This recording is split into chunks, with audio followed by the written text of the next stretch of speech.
राधे राधे दोस्तों, पौराणिक कथाओं के क्रम को आगे बढ़ाते हुए प्रस्तुत है आज की कथा आपके सामने दोस्तों।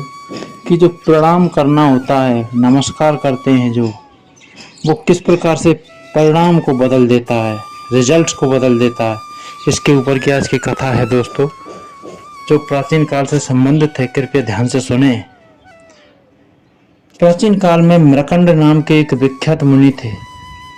उनका एक पुत्र था।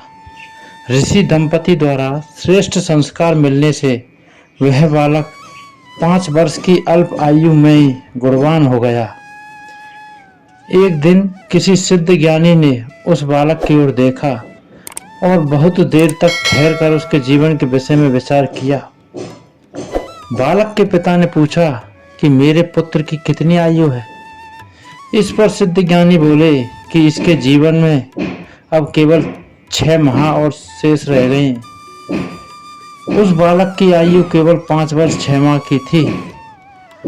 उस सिद्ध ज्ञानी की बात सुनकर बालक के पिता ने बालक का उपनयन संस्कार कर दिया और उससे कहा, बेटा तुम जिस किसी मुनि को देखो उन्हें प्रणाम करो। सप्त ऋषियों ने उस बालक को दीर्घायु होने का आशीर्वाद दिया। इतना करने के बाद जब उन्होंने उसकी आयु पर विचार किया, तब 5 ही दिन की आयु शेष जानकर उन्हें बड़ा दुख हुआ। वे उस बालक को लेकर ब्रह्मा जी के पास गए। बालक ने ब्रह्मा जी के चरणों में प्रणाम किया।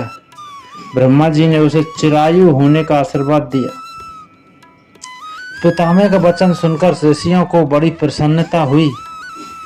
तत्पश्चात ब्रह्मा जी ने उनसे पूछा, आप लोग किस काम से यहाँ आए हैं तथा यह बालक कौन है? ऋषियों ने कहा, यह बालक मृकंड का पुत्र है। इसकी आयु क्षीण हो चुकी है। इसका सबको प्रणाम करने का स्वभाव हो गया है। एक दिन हम लोग उधर से जा रहे थे। इस बालक ने सबको प्रणाम किया। उस समय हम लोगों के मुंह से चिरायु होने का आशीर्वाद निकल गया। आप भी इसे चिरंजीवी होने का आशीर्वाद दे चुके हैं, अतः इस बालक को बचाइए। ब्रह्मा जी बोले, यह बालक मार्कंडेय आयु में मेरे समान होगा। यह कल्प की आदि और अंत में भी श्रेष्ठ मुनियों से घिरा हुआ सदा जीवित रहेगा। इस प्रकार सप्त ऋषियों ने ब्रह्मा से वरदान दिलवाकर उस बालक को पुनः पृथ्वी पर भेज दिया।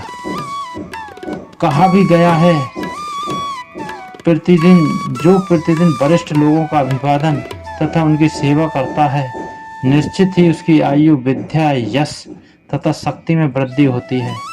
तो दोस्तों, हमें इस कहानी से क्या सीखने को मिलता है कि हमें अपने से बड़ों का सदैव आदर करना चाहिए। तो दोस्तों, कथा आपको कैसी लगी कमेंट करके बताएं। कथा पसंद आई हो तो लाइक शेयर सब्सक्राइब करना नहीं भूलें दोस्तों।